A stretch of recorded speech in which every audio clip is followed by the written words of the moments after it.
जी नमस्कार, मैं आपका अपना राजन राही। दिल्ली से हम चल कर आए मथुरा में क्या कार्यक्रम था, क्या रूपरेखा बनाई गई, और इसी मुद्दे पर चर्चा करेंगे श्रीमान जी से। सर, सबसे पहले मैं आपका पूरा नाम जानना चाहूँगा। रतीश गुप्ता, महाराष्ट्र यूनिवर्सिटी से। अच्छा सर, सबसे कम उम्र में इतना लंबा सफ़रनामा तय करने की पहले तो वजह जानना चाहूँगा। शुरू से लाइफ स्ट्रगल रही, क्योंकि लोअर मिडिल क्लास से थे, तो फादर भी बहुत एफर्ट्स किया, मेहनत की उन्होंने, तो वही हम लोगों ने सीखा। काम करना, सुबह उठना, शाम तक काम पे लगे रहना, पॉजिटिवली समाज के लिए, अपने लिए, अपने परिवार के लिए काम करते रहना। अच्छा, जो आज का कार्यक्रम आपने किया है महालक्ष्मी यूनिवर्सिटी, इसका उद्देश्य क्या था आज के कार्यक्रम का? इसका सर मेन उद्देश्य था एजुकेशन को स्प्रेड करना। क्या है कि अभी तक एक कैंपस नोएडा में है, एक लखनऊ में है। तो नोएडा लखनऊ में ऑलरेडी अच्छा हमारा है सब कुछ, बट क्या है कि मथुरा है, अलीगढ़ की बात करें, आगरा की बात करें, ये स्टूडेंट ना तो नोएडा पहुंच पाता, ना ही लखनऊ पहुंच पाता है, तो हम तक अप्रोच नहीं कर पाता। तो जैसे कि कुछ मेरे फ्रेंड्स हैं यहाँ पर, वो कोचिंग सब के प्रेसिडेंट भी हैं, तो उनका कहना था कि कुछ बच्चे ऐसे हैं जो प्लान तो कर रहे हैं, बट वो आगे उसको शिफ्ट नहीं कर पा रहे फाइनेंशियल की वजह से, या उन्हें अवेयरनेस नहीं है। तो ये यूनिवर्सिटी महर्षि महेश योगी जी की यूनिवर्सिटी है। हमारे इंडिया में 450 स्कूल्स हैं महर्षि विद्यामंदिर के नाम से। एक यूनिवर्सिटी अमेरिका में है, कैलिफोर्निया में, और 2 यूनिवर्सिटी यहाँ पर हैं। तो महर्षि महेश योगी का यही मिशन था कि पैसा ही सब कुछ नहीं है, एजुकेशन का डेवलपमेंट और सही एजुकेशन अच्छे बच्चों के पास पहुँच जाए, और जो पढ़ नहीं पा रहे हैं उनके पास ही पहुँच जाए, ये पूरा मिशन था। तो उसके लिए हमारी कमेटी बनी है 6 महीने पहले। उस कमेटी में ये डिसाइड हुआ है कि छोटे छोटे शहरों में, गांवों में, टाउन्स में, सब जगह जाया जाए, और वहाँ से वो प्रतिभा को निकाला जाए जिस प्रतिभा के लिए बच्चे खुद डेवलपमेंट चाह रहे हैं। बट क्या है कि इतने सारे बैरियर आ गए हैं बीच में, पैसा बहुत आ गया है, बड़ी बड़ी यूनिवर्सिटीज़ आ गई। सर, बात पैसे की हो रही है और छोटे शहर की हो रही है। छोटे शहर में ज़्यादा पैसा नहीं दे पाते, तो आपने कुछ फीस को लेकर कुछ रूपरेखा बनाई? राइट। इसमें प्लान क्या है कि एक कंपटीशन होगा, नेशनल टैलेंट सर्च कंपटीशन। उसमें जो भी 70 to 80% अबव जाएगा उनको हम 30% स्कॉलरशिप देंगे, और जो 90% अबव जाएगा उसको 50% स्कॉलरशिप देंगे। और जिसकी फाइनेंशियल क्राइसिस ज़्यादा हैं, तो उसमें हमने चिन्हित किया है कि हर शहर से 10 बच्चों को फ्री ऑफ कॉस्ट पढ़ाएंगे। अच्छा, केंद्र सरकार की तरफ से भी कुछ आपको मदद मिलती है? नहीं, सेंट्रल गवर्नमेंट से कोई नहीं मिलती। प्रपोजल्स आते हैं, पर इतना CSR एक्टिविटीज़ नहीं हो पाती। और मेन क्या, हम इस पर इतना काम भी नहीं कर रहे हैं, क्योंकि अपने आप में वेल डेवलप्ड एम्पायर है हमारा यूनिवर्सिटी का, तो इसके बारे में ऐसा कुछ नहीं है, कुछ हम सेल्फ डिपेंडेंट ही हैं इसमें। अच्छा, ज़्यादा समय नहीं लूँगा, क्योंकि आज आप बहुत बिजी थे और बहुत सारे लोगों को आपने आज अटेंड करा। शिक्षा को लेकर आपको क्या लगता है कि क्या नई तकनीकी में बच्चे और रुचि ले सकते हैं?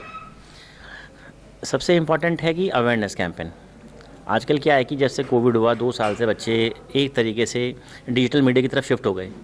डिजिटल मीडिया पूरे वर्ल्ड के अंदर पॉजिटिव एटीट्यूड डेवलप करता है, पर इंडिया ने में क्या हुआ कि इंस्टाग्राम में, फेसबुक की बात करूँ, ट्विटर की बात करूँ, यूट्यूब की बात करूँ, वो हमारे नेगेटिव मार्क में चला गया।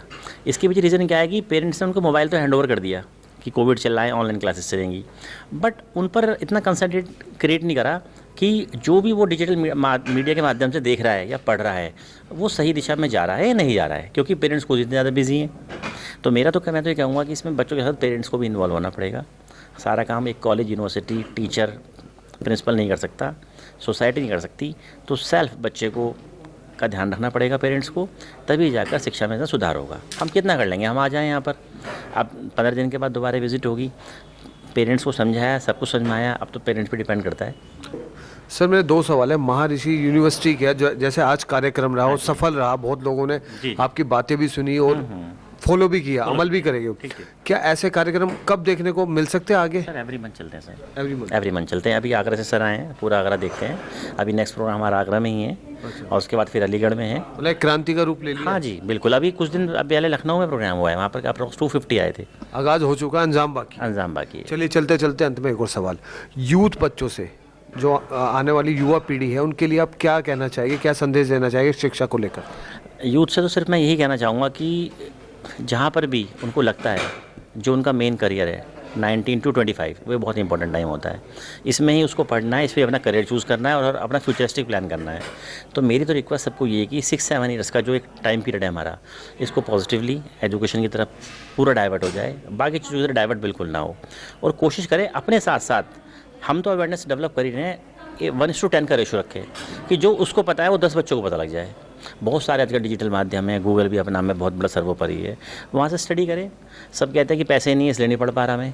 आजकल तो गूगल बाबा बहुत बड़े बाबा है अपने आप में, वो उसी से स्टडी कर सकता है। तो ये अपने माइंड को नैरो माइंडेड ना करें कि मेरे पास नहीं है तो मैं नहीं कर पा रहा, मेरे पास टीचर नहीं कर पा रहा। लर्न करने की कोशिश करें। आपके हमारे टाइम में कौन सा कुछ बहुत बड़ा था, मैं खुद यूपी बोर्ड का पढ़ा हुआ हूँ, कुछ भी नहीं था। ट्यूशन के लिए पैसे भी नहीं होते थे, पर स्टडी करी, स्टडी करके आज इस मुकाम पर आए। लेकिन लक्ष्य अगर आदमी तय कर ले और उस पर चले तो सफलता सफलता मिलती है, चाहे देर सवेर मिले। चलिए, ये थे हमारे साथ रतीश गुप्ता जी। रतीश गुप्ता जी ने कहा ऐसे कार्यक्रम देखने को तो मिलेगा ही, लेकिन जो है शिक्षा को हम ज़्यादा से ज़्यादा बेहतर और ज़्यादा से ज़्यादा बच्चों तक पहुंचाना चाहते हैं। ये इनका मकसद है, ये इनका मिशन है और सच की रफ्तार इनके मिशन के साथ जुड़ चुकी है, कंधे से कंधा मिलाकर। इनको शुभकामनाएं देती है कि बच्चों को जो है बेहतर से बेहतर शिक्षा देने में अगर सच की रफ्तार कुछ योगदान कर सकती है तो सर हमारी टीम आपके साथ है। धन्यवाद, शुक्रिया।